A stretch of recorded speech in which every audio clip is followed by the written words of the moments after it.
Welcome to the deep dive.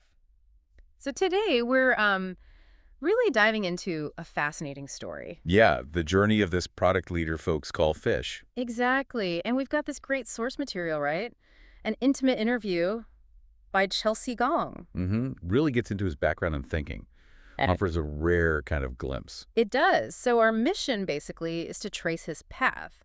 It's quite a trajectory, starting with financial engineering. Seems like a world away from tech product management. Right. Then through information systems, big tech, and now he's actually leading a product team at a startup. Quite the ride. But, it's more than just the career moves. We're also going to unpack his deeper thoughts, reflections on life choices, what being human means today. And that's what makes it so interesting, I think.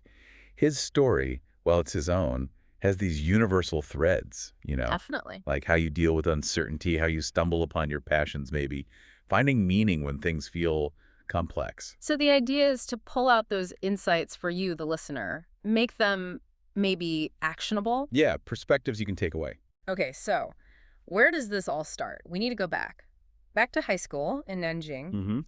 He called it a free-range school, which sounds kind of nice, actually. Free range, meaning More focused on activities, personal growth, that sort of thing. Less on just cramming for exams. Okay, right.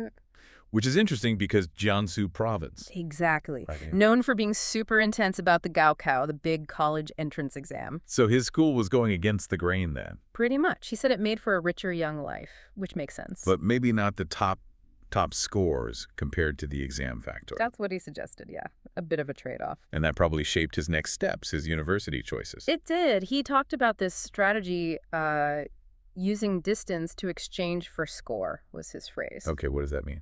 Well, because he got a B+ in physics, I think it was. A key subject. Right. So his options within Jiangsu were maybe a bit limited for the top programs, so he looked outwards. To other provinces. Yeah. Found a school elsewhere with a really strong major, nationally ranked. Smart move, using geography. Yeah. And that major was, Financial engineering. This was 2008. oh, okay, right when Lehman Brothers collapsed. Yep. So suddenly, derivatives pricing and all that seemed, well, he said, cool, very relevant. Interesting timing. But how did that actually play out for him? Well, here's the first kind of twist or realization for him. He quickly figured out that financial engineering, it's maybe better as a post-grad thing. Like you need the groundwork first. Yeah. He felt this gap, as he put it, between what he expected and the reality. He saw that to be a real quant. A quantitative analyst. You kind of need that deep undergrad foundation in math or physics. Right, which maybe he didn't feel he quite got from his free-range high school plus this program. Possibly, but it wasn't like a waste, He had this great phrase, a gentleman does not deceive. He felt, okay, maybe this didn't make me a quant. But the cross-disciplinary nature of it, seeing how different fields connect, that actually broadened his perspective. So value in a different way. Exactly. And he said that breadth, surprisingly, really helped him later in product management. That's fascinating. So discovering what doesn't fit can be just as important. Absolutely.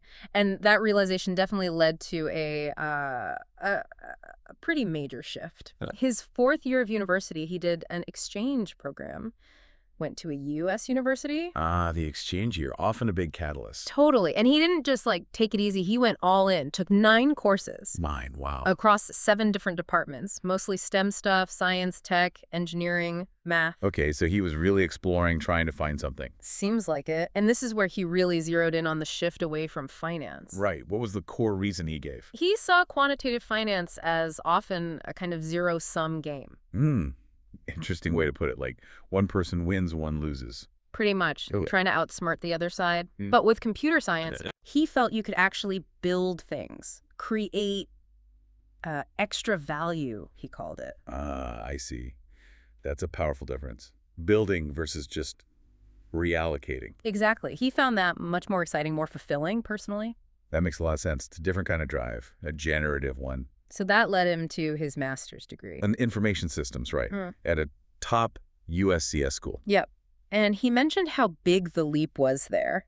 In terms of difficulty. Yeah, the challenge, the competition, especially in graduate level machine learning. He said you really felt you were up against the best. I bet. Stepping up to that level, it must shape you. For sure. And that intensity, those skills, particularly in ML. probably set the stage for his professional life. How did he actually get into product? Well, he started as an APM and associate product manager. Oh, the Google pioneered program. Right, at a major tech company. But here's the thing. He described getting into product as serendipitous. Really? Like accidental? He said he never thought he'd be a product manager. Huh. Funny how things work out. And now he's leading product at a startup in SF. Exactly. And when you sort of connect those dots, financial engineering, the broad STEM exploration, that tough masters, Yeah. it feels like that winding, unconventional path actually prepared him perfectly for this kind of adaptable cross-functional role. Yeah, you wouldn't design that path, maybe, but it gave him a unique toolkit. That nonlinear journey has its strengths. Definitely.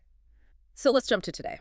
His current life as a product leader, how does all this philosophy square with the reality? The day-to-day grind. Yeah.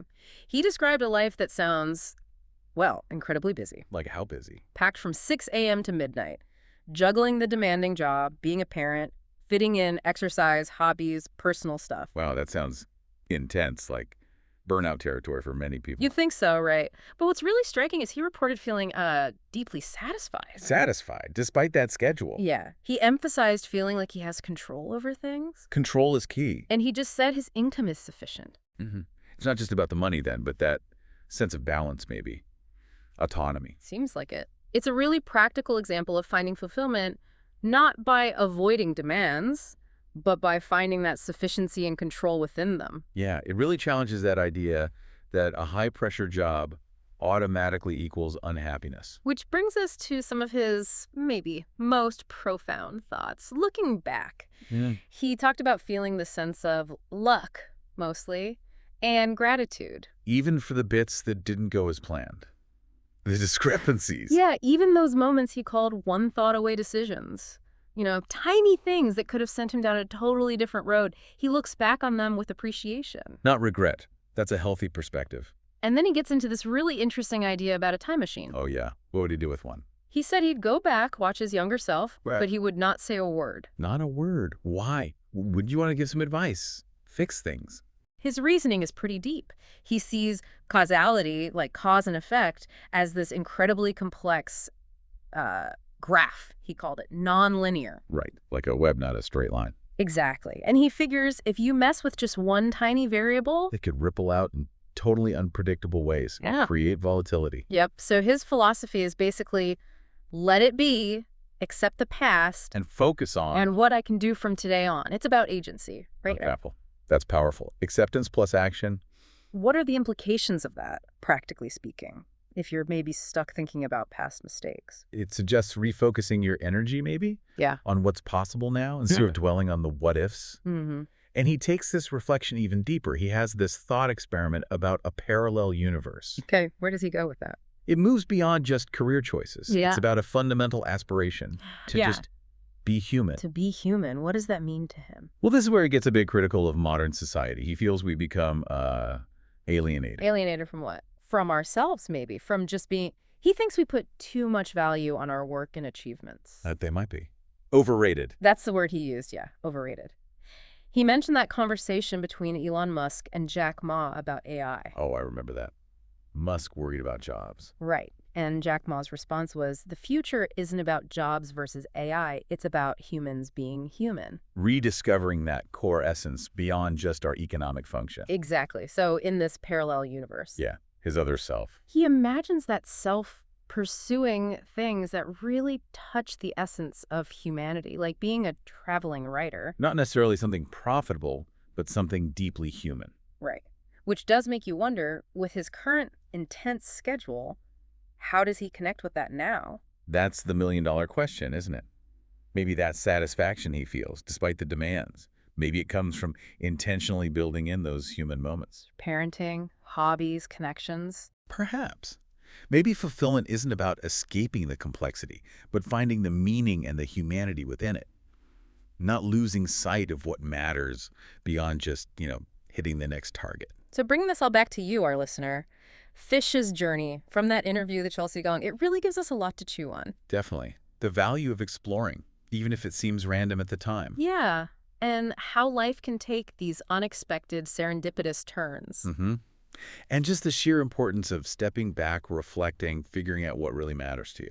Defining success on your own terms, maybe? Exactly. Which leads us to a final thought for you to take away. Okay. In this world that often defines us by our job titles, our output, our achievements, all those metrics, Yeah. what parts of your own life are really just about being human? The connecting, the laughing, maybe loving, things beyond the usual measures of success. And maybe asking, how could embracing that perspective shift your own sense of purpose, your own definition of a fulfilling life?